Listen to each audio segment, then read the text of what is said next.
بسم اللہ الرحمن الرحیم۔ حضرت علی رضی اللہ عنہ نے فرمایا، برے ساتھی سے تنہائی اچھی ہے۔ بارش کا قطرہ سیپی اور سانپ دونوں پر گرتا ہے، جبکہ سانپ اسے زہر بنا دیتا ہے اور سیپی اسے موتی، جس کا جیسا ظرف ویسی اس کی تخلیق۔ حضرت علی رضی اللہ عنہ نے فرمایا، عقل مند کی عادت ہے کہ وہ ضرورت یا دلیل کے بغیر بات نہیں کرتا۔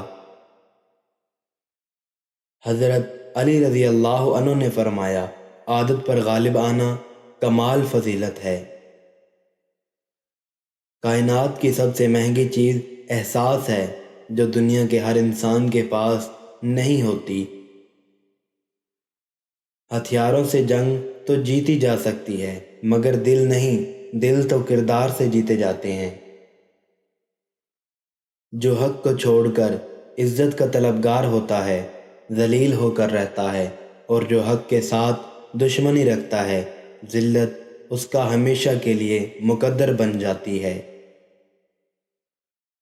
اخلاق وہ چیز ہے جس کی قیمت کچھ نہیں دینا پڑتی، مگر اس سے ہر چیز خریدی جا سکتی ہے۔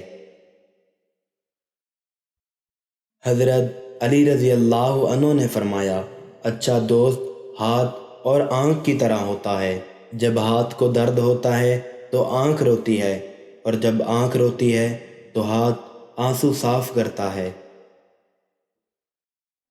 جس کی امیدیں اللہ کے ساتھ ہو وہ کبھی ناکام نہیں ہوتا۔ ناکام وہ ہوتا ہے جس کی امیدیں دنیا والوں سے وابستہ ہوں۔ معاف کرنا سب سے زیادہ اسے زیب دیتا ہے جو سزا دینے پر قادر ہو۔ حضرت علی رضی اللہ عنہ نے فرمایا، یہ دنیا ایک مقررہ وقت تک رہے گی اور آخرت ہمیشہ تک۔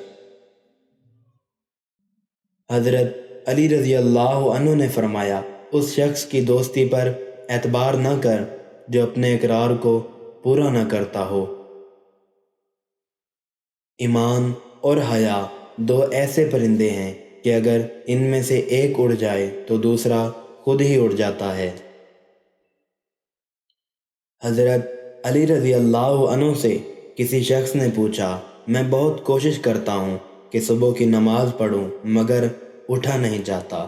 حضرت علی رضی اللہ عنہ نے فرمایا، یہ نیند کی وجہ نہیں، بلکہ تم جو سارے دن میں جو گناہ کرتے ہو وہ تمہارے گردن میں توق، ہاتھوں میں ہتھ کڑی اور پاؤں میں بیڑیاں باندھ کر تمہیں اٹھنے نہیں دیتے۔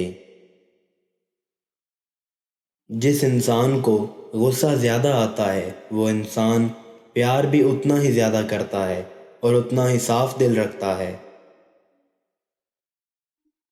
جب انسان کی عقل مکمل ہو جاتی ہے تو اس کی گفتگو مختصر ہو جاتی ہے۔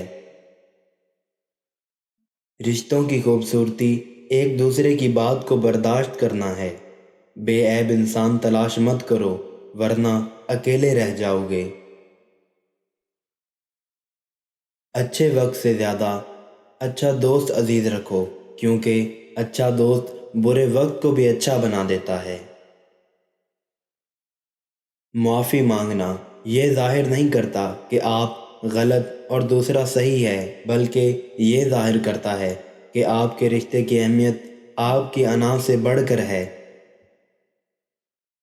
زندگی میں چاہے کتنی بھی خوشیاں ہو ہمارے پاس، لیکن ہم تب تک خوش نہیں ہو سکتے جب تک ہمارے ساتھ وہ نہیں جس کے ساتھ ہم خوش ہونا چاہتے ہیں۔ جب تم دنیا کی مفلسی سے تنگ آ جاؤ اور رزق کا کوئی راستہ نہ نکلے تو صدقہ دے کر اللہ سے تجارت کر لو۔